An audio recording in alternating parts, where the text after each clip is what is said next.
वृक्ष ही जीवन वृक्ष बिना जीवन जीवा असंभव प्रधानमंत्री आह्वान क्रमे माँ पाई गछटिए स्लोगान रे बसीभूत होई आज ब्रह्मपुर महानगर अंतर्गत 40 नंबर वार्डर निगम नगर रे वृक्षरोपण कार्यक्रम अनुष्ठित हो जाइछि। एही कार्यक्रम रे वृक्षरोपण पई अंटा भिड़िछन्ति साधारण जनताଙ୍କ ठारू आरंभ करी सचेतन नागरिक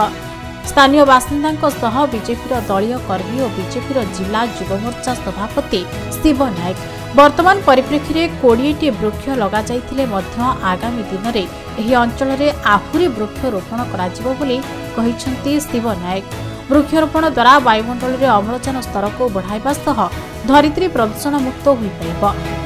जहाद्वारा जलवायु में परिवर्तन आसिबा सह परिवेशर कराल रूप को मध्य आमे रोकिबारे समर्थ होई परिबा। तेणु परिवेश प्रदूषण मुक्ति पाइबा पई वृक्षरोपण जेतिकी जरूरी अंचलवासी समस्त वृक्ष को बंचाई रखी वृद्धि घटाइबा निमंते जत्नवान हेबा सेतिकी जरूरी। एहाद्वारा एहार लाभ आमर आगामी पीढ़ी पाइबा सह सेमाने भी सचेतन होई सरकारक एभली पदक्षेप को त्वरान्वित करबा पई शिक्षा पाइबे,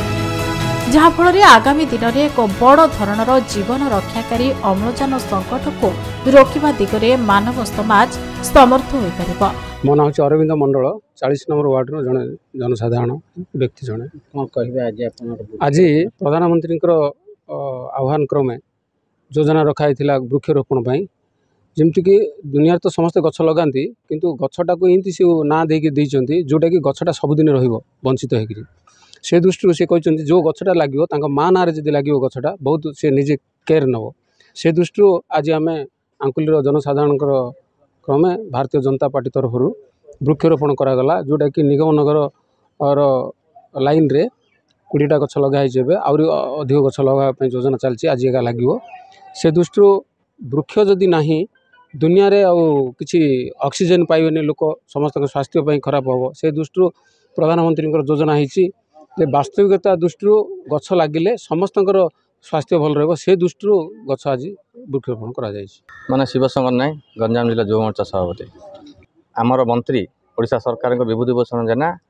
गोपाल निर्वाचन मंडल प्रत्येक पंचायत को 40टा गछ 40टा जाली देछन पाखे 2000 गछ देछन्ती माँ पे गछटिए जोटा कि ओडिशा सरकार मोहन सरकार प्रधानमंत्री यशस्वी प्रधानमंत्री नरेंद्र मोदी आह्वान क्रमे प्रत्येक पंचायत रे प्रत्येक एरिया रे ये वर्षा दिने आगो को जमीती आमर खरा आसो शीत आसो जो परिभाव लोक मैंने आज देखो यार उद्देश्य कौन उद्देश्य हूँ माँ पे गछटिए उद्देश्य हूँ जो परिभाव लोक मैंने जंगल को जेसीबी लगे प्लटिंग करके पहाड़ को नहीं सब पूरा वायु प्रदूषण करदे से आमर भारतीय जनता पार्टी उद्देश्य हूँ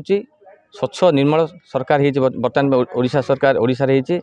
माँ पे गछटिए गछ प्रत्येक पंचायत लगुच सेपरी आमर 39-40 नंबर वार्ड ब्रह्मपुर महानगर निगम गोपाल निर्वाचन मंडल रे प्रत्येक वार्ड को 40 साल गछ है जोटा कि आम एवं आज आम 39-40 वार्डर निगम नगर आदि स्कूल मेन रोड एरिया 20टा गछ लगेलु एमती प्रत्येक दिन प्रत्येक एरिया ए ऋतु भितर सरिया पूर्व आम गछ लगे चलो। ब्रह्मपुर संजय कुमार विश्वाल रिपोर्ट खबर ओडिशा।